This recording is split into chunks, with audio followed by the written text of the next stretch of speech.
तो नेक्स्ट है लेमा 3। तो इसकी स्टेटमेंट क्या है, if alpha x is continuous in a b and if integral A to B alpha x H double dash x D x is equal to 0 for every function h of x belong to D2 into a b such that h of A is equal to h of b is equal to 0 and, और गैस में जो h का h dash a means derivative of H A is equal to H dash B is equal to 0, then alpha x is equal to C0 plus C1 of X for all X belong to A comma B, वे जो C0 और C1 है वो क्या है, constant. तो आप लिख सकते हो कि by given hypothesis let C1 and C0 and C1 are constant, given लिख सकते हो आप ब्रैकेट के अंदर, ठीक है।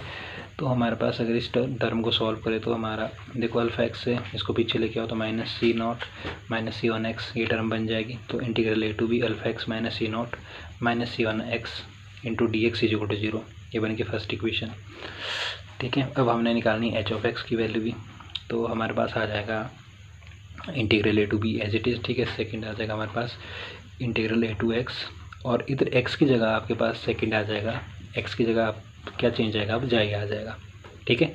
तो अल्फ़ा जाई माइनस C0 और C1 एक्स की जगह क्या बोला था मैंने, जाई, और डी एक्स की जगह जाई, ठीक है। डी जाई इज इक्वल टू 0, ठीक है। ये हमने क्यों किया तो आपको लग जाएगा, आपको पता है क्यों हुआ ऐसा। तो and let h of x is equal to, तो एच ऑफ एक्स ले लिया हमने integral A to B A to जाई, ठीक है। और इधर जो जाई था इसकी जगह आपने टी लिख देना है, ठीक है। तो alpha T minus C0 C1 T D T D जाई, ठीक है। ये क्लियर हो गया आपको।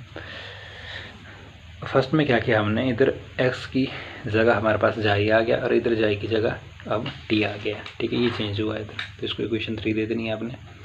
अब इसके बाद इसका डेरिवेटिव जब आप करोगे तो ये तो हमारी कैंसिल हो जाएगी, ठीक है। तो बच जाएगी हमारी ये टर्म, तो रिमेनिंग टर्म जो बचेगी वो आपने इसमें लिख देनी है, ठीक है। तो सिंपल है, इसको अपने इक्वेशन नंबर 4 दे देना है। और इसके बाद इक्वेशन हमारे को निकालना क्या है, एच डबल डैश एक्स। अगर आप गिवन हाइपोथेसिस के अकॉर्डिंग देखें तो हमने ये टर्म निकालनी है। तो हम h double dash x is equal to, तो जब इसका डबल डेरिवेटिव करोगे, ठीक है, तो ये हमारा इंटीग्रल तो कट हो जाएगा। तो हमारे पास आ जाएगा alpha x minus C0 minus C1 of x, इसको दे दो इक्वेशन नंबर 5 आपने, ठीक है। तो यहाँ से बोल सकते हो आप देन क्लियरली जो हमारा एच ऑफ एक्स है, ठीक है, वो बिलोंग कर रहा है D2 इंटू ए कॉमा बी से, ठीक है। ऑल्सो भी है, अब आपके पास जो वैल्यू थी एच ऑफ ए और एच ऑफ बी, ठीक है, वो दोनों इक्वल थी, ठीक है। H of A is equal to h of b is equal to 0, तो आप यहाँ से निकाल सकते हो एच ऑफ ए की वैल्यू लिखोगे आप जो आपने यहाँ लिखी थी आपने एच ऑफ एक्स से।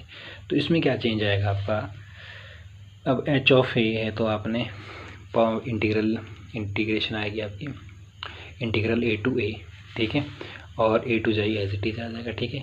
और आपके पास बाकी रिमेनिंग टर्म सेम रहेगी। तो यहाँ से आप लिख सकते हो एच ऑफ एक्स से, क्योंकि इधर एक्स था तो एच ऑफ एक्स, तो इधर आपकी वैल्यू थी ए टू बी, ए से जाई ये टर्म थी। अब इधर हमारा क्या चेंज आया है, इधर हमारा सिंपली चेंज हुआ है कि H of A is equal to integral A to A, फिर ए से जाए इंटीग्रेशन, ठीक है।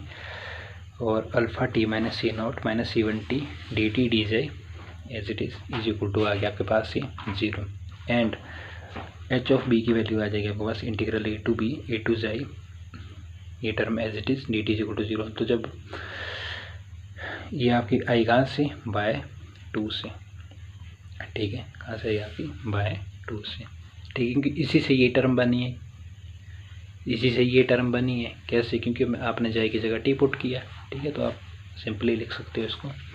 तो यहाँ से क्या बोल सकते हो आप कि 10 जो हमारा एच ऑफ एक्स है वो सेटिस्फाई कर रहा है ऑल कंडीशन ऑफ लेमा की, ठीक है।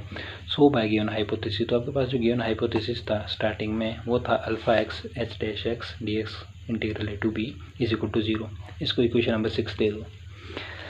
तो इसको अगर आप लिखोगे तो इसकी वैल्यू है हमारे पास जो अल्फ़ा एक्स की है, ठीक है। अल्फ़ा एक्स की वैल्यू आपने ये लिख देनी है, ठीक है। तो अल्फ़ा एक्स की जगह जब आप इस वैल्यू को पुट करोगे तो आपके पास आ जाएगा integral A to b alpha x minus C0 minus C1 x, और ये टर्म एज इट इज़, ठीक है। और फिर आपके पास क्या आ जाएगा, this term is equal to, जब इसको ओपन करोगे आप, ठीक है, तो first term multiplied by this and second multiplied by this से थर्ड मल्टीप्लाइड बाय दिस, तो आपने वही लिखा है, ठीक है, वही लिखा है जैसे alpha x H double dash x D x integral A to B, ठीक है। फिर सी नॉट बाहर ले लो, integral A to B C H double dash x D X, इसी तरीके से इन सी वन बाहर ले लो, integral A to B X H double dash x D X, ठीक है, वही हुआ।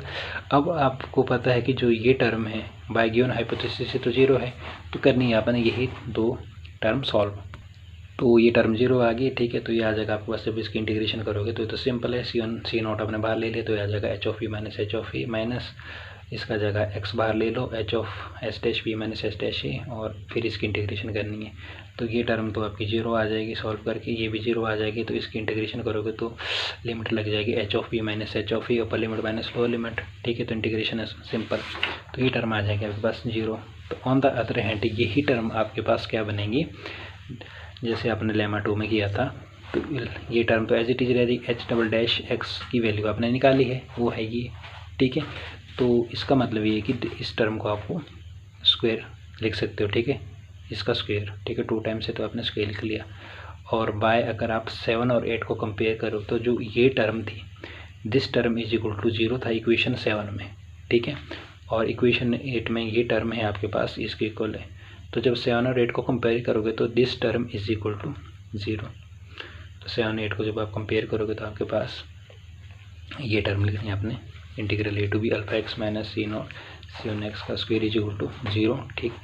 फिर मैंने एक स्टेप शायद नहीं लिखा है इसमें, फिर इसके बाद आपने this term is equal to zero लिख देना है, और इसके बाद आपने alpha x is equal to, इसको आप जब राइट हैंड साइड मूव करोगे तो ये पॉजिटिव में आ जाएगा, ठीक है, तो जो कि हमारे को रिजल्ट निकालना था तो निकल चुका है। तो फॉर ऑल जो हमारा एक्स है वो किसको बिलोंग कर रहा है, ए और बी को।